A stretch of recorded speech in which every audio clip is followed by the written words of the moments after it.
The next morning, Brooklyn Municipal Court opened its doors to a gray, indifferent sky.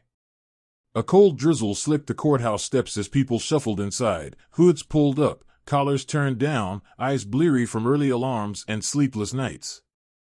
Inside, the hallways smelled faintly of old coffee and wet paper. Lawyers huddled over their briefs. Defendants sat with hunched shoulders, staring blankly at scuffed linoleum floors. Case 47,293 was just another number on the docket. Just another petty theft. The clerk read the name flatly, as though trying to outrun the boredom in her own voice. State versus Walter Edward Grady. No one looked up. Walter was led in by an officer with the weary pace of someone who had done this too many times. His wrists, thin and pale, were cuffed in front of him. The chain clinked softly with every step. His clothes were still wrinkled from the night before, the collar of his coat turned up like it had been pulled on in the dark. The courtroom lights caught the tarnished gleam of dog tags around his neck. They swung slightly as he moved, like an echo of something long gone. He said nothing as he took his place before the judge. His public defender gave him a brief glance, then whispered something perfunctory.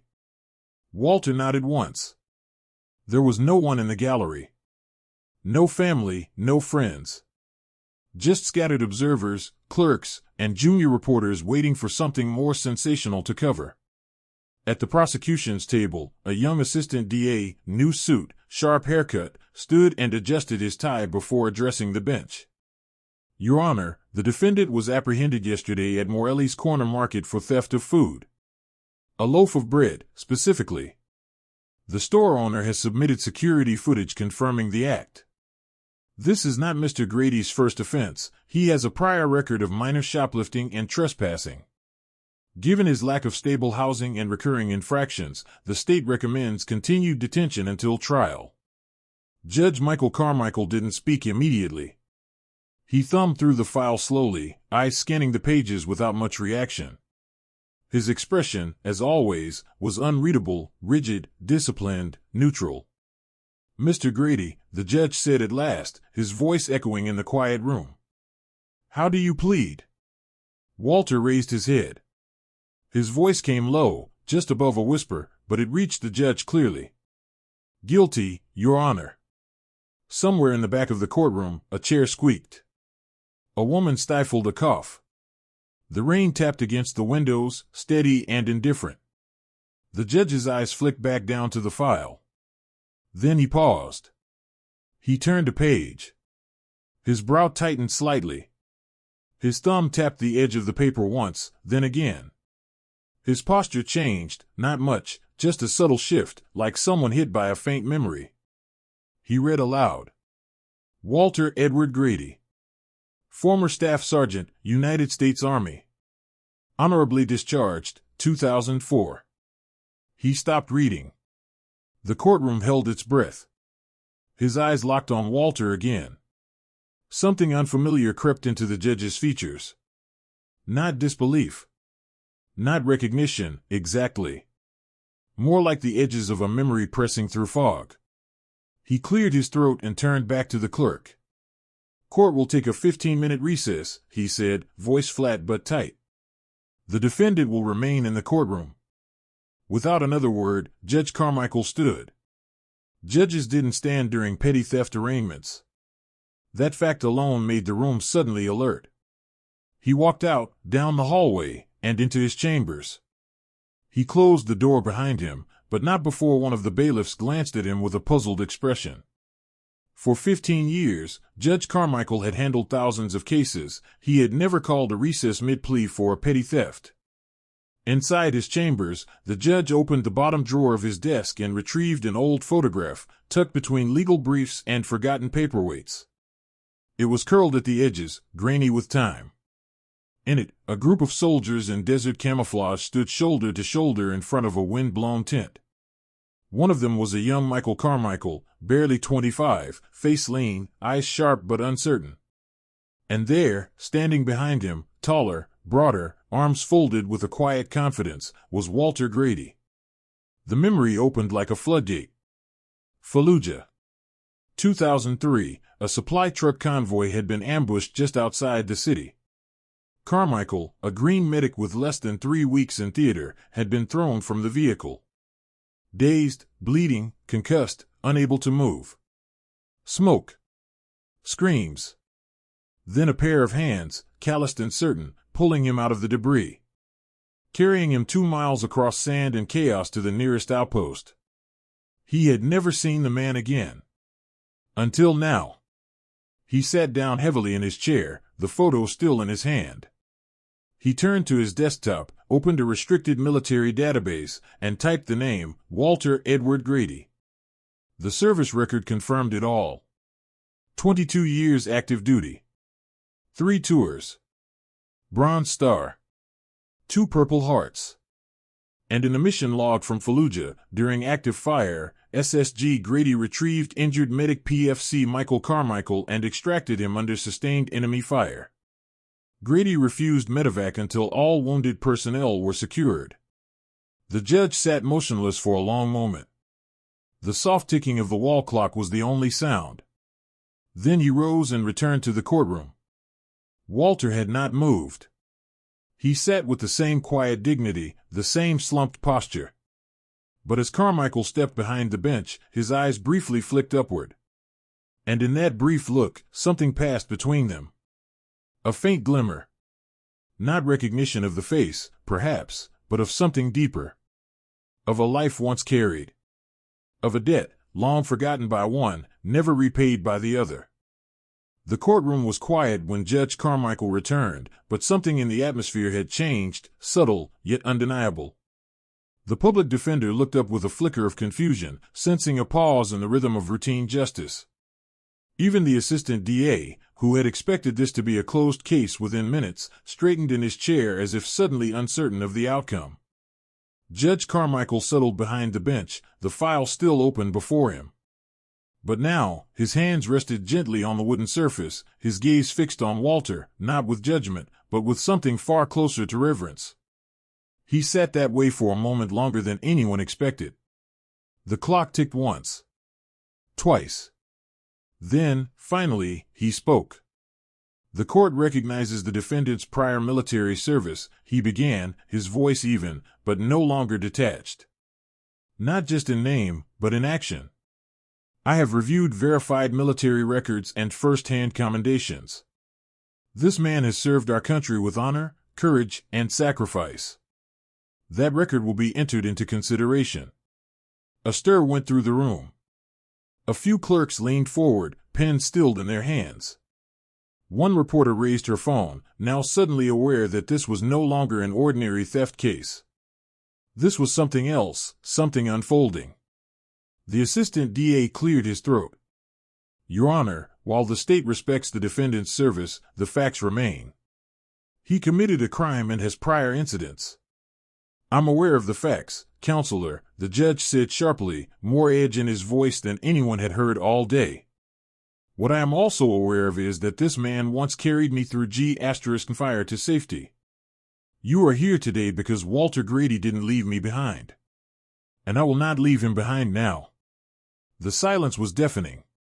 Walter blinked, slowly. His face remained impassive, but his fingers, folded on the table, trembled just once. A brief, involuntary flicker. No words passed between him and the judge, but it wasn't necessary. The kind of recognition they shared didn't require language. The judge turned to the bailiff. Remove Mr. Grady's handcuffs, please. The bailiff hesitated, but only for a second. With practiced movements, he uncuffed Walter, who flexed his fingers slowly, as though reacquainting himself with freedom. Carmichael addressed the room. This court will not proceed with prosecution under these circumstances. Charges are dismissed. Instead, I am referring Mr. Grady to Veterans Affairs with a directive for immediate housing and medical review. I will personally ensure the connection is made. He will not walk back onto the street. Murmurs spread through the gallery, soft but building. The assistant DA sat back down, lips pressed tightly together. The public defender looked surprised, almost ashamed that he hadn't done more. And somewhere in the back row, the local journalist began typing with urgency, already imagining tomorrow's headline. Walter didn't speak. He simply sat, still withered and hunched, but no longer burdened by the weight of shame.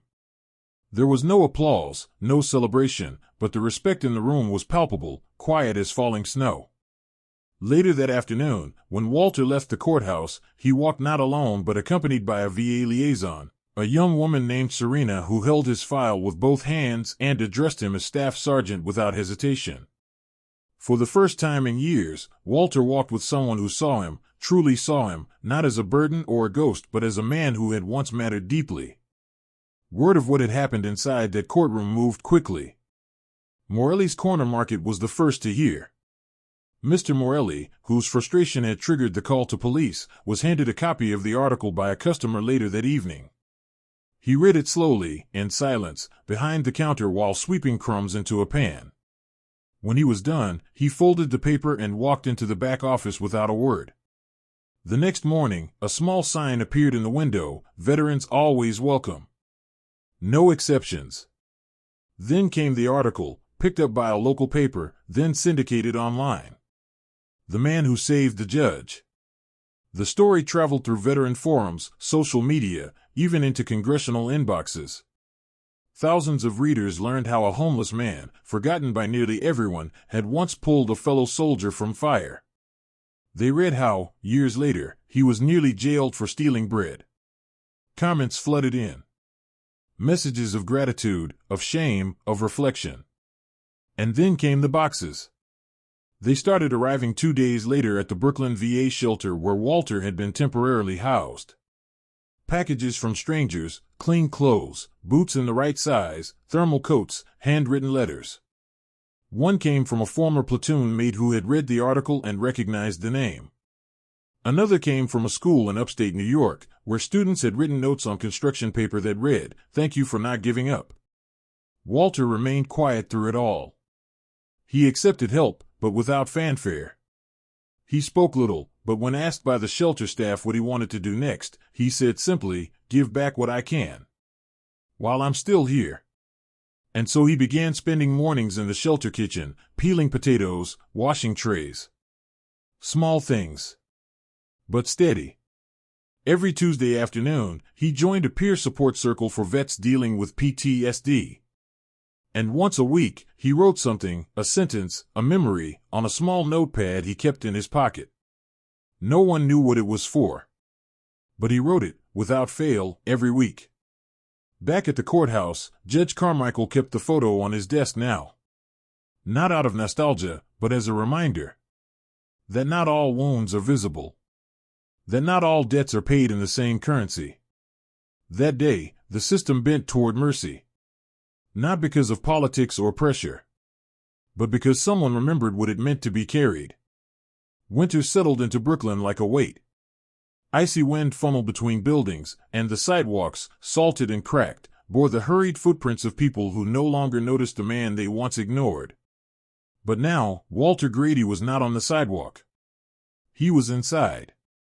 3 weeks after the court hearing, the local VA found Walter a permanent room in a renovated veterans' residence. It wasn't grand, a simple, clean space with a single bed, a dresser, and a small window that overlooked the courtyard. But for Walter, it was a cathedral. He placed 3 items carefully on the windowsill, a photo of Margaret, a folded American flag, and his notepad. The notepad was fuller now, pages marked with steady lines and thoughtful entries. Each one was dated and labeled. Things I remember. People I failed. People I didn't. He continued volunteering at the shelter's kitchen, quietly preparing meals for those who still lived the life he'd escaped. He never lectured, never made himself an example. But slowly, others began asking his name. Then his story. Then his advice. "You don't climb out of a hole by shouting at the sky," he once said. "You dig toward someone's hand." Every Thursday, Walter walked 3 blocks to the local middle school where he spoke to 8th graders about resilience, not war, not violence, just the daily quiet fight of continuing. His presence was understated. But he carried an authenticity no textbook could match. One morning, a boy approached him after class. He was small, with narrow shoulders and a familiar weight in his eyes. "You were homeless?" he asked. "I was," Walter said. "And now you talk to people?" "I talk because I can," Walter replied. "Because I didn't die." The boy nodded solemnly. He pulled a small object from his pocket, a plastic soldier, worn and missing one arm. "My brother gave me this before he deployed," the boy whispered. "He didn't come back." Walter didn't ask the boy's name. He only took the toy gently and placed it in his own pocket. "Thank you," he said. That evening, Walter added a new note to his pad. "Today I carried grief in my coat." It was lighter than regret, heavier than sorrow. Meanwhile, Judge Carmichael had not forgotten. At a private ceremony hosted by the local American Legion, he presented Walter with a plaque bearing his name and citation for valor. The mayor was there. So were 2 reporters and 3 former squadmates who had driven across state lines after reading about the courtroom incident. But Walter didn't want a speech. When asked if he'd like to say anything, he only nodded and approached the microphone. His dog tags clinked softly as he moved. "I'm grateful," he said. "But honor isn't what you hold. It's what you return." He stepped back. Applause filled the hall, hesitant at first, then growing. One of the young reporters followed up later for a story. She asked him what he thought about the justice system now, after all he'd been through. Walter considered it for a long time before answering. "I don't think the system failed me," he said slowly. "I think it forgot me." Then one person remembered. That was enough. That quote went viral. A month later, a city council member introduced a new program, Grady's Circle, focused on proactive identification of at-risk veterans before they reached crisis. Housing assistance, peer mentorship, employment pathways. Walter was listed as honorary program founder. His life didn't become glamorous. He wasn't made rich. He didn't write a book or tour television studios. Instead, his rituals became a cornerstone of quiet change. Every Sunday, he walked the perimeter of the VA courtyard. He would pause by the flagpole and stand for a minute with his hand on his heart. Then, he would sit by the bench under the old sycamore tree and share a thermos of coffee with anyone who needed warmth. It was there that Jack Miller, a former Army mechanic and recent arrival to the shelter, found him one morning. "You really carried a judge?" Jack asked, incredulous. Walter nodded once. Jack sat beside him, pulling his coat tighter. "Hell of a thing," he said. Walter poured a second cup. They sat in silence. A few minutes later, Jack pulled something from his jacket pocket and handed it to Walter. It was a tarnished coin, an old War Challenge coin, worn smooth with time. "I held onto this for years," Jack said. "Never felt right to give it to anyone." Walter took the coin, turned it in his fingers, then placed it in the breast pocket of his coat, beside the notepad. He didn't say thank you. He didn't need to. The silence said more than words. That bench, much like the man who sat there, became a gathering point. One by one, others came. A Marine with tremors in his hands. A Navy medic who hadn't spoken to her own son in a decade. A young woman who'd never deployed, but carried the guilt of those who hadn't returned. They brought pieces of themselves, photos, letters, patches, tokens. Walter added each one to a growing box in his closet. It wasn't a museum. It wasn't a shrine. It was a record of the fact that they lived and were seen. When Walter passed 2 winters later, it was not in the cold, not on the sidewalk. It was in his bed, beneath a wool blanket, with a folded flag at his feet and a thermos of coffee still half full on the nightstand. At his funeral, the mayor read from Walter's notepad. Just one sentence, written 2 days before he died. "I was lost for a long time. Then someone remembered my name." The crowd stood as taps played. Among them were children who had listened to his stories, officers who had once passed him on the street, and veterans who had joined Grady's Circle. They buried him beneath the old sycamore tree, next to the bench. A plaque was set beside the roots. It read, "Staff Sergeant Walter Grady, carried others, then carried us." And underneath, in smaller letters, "Kindness without question is enough."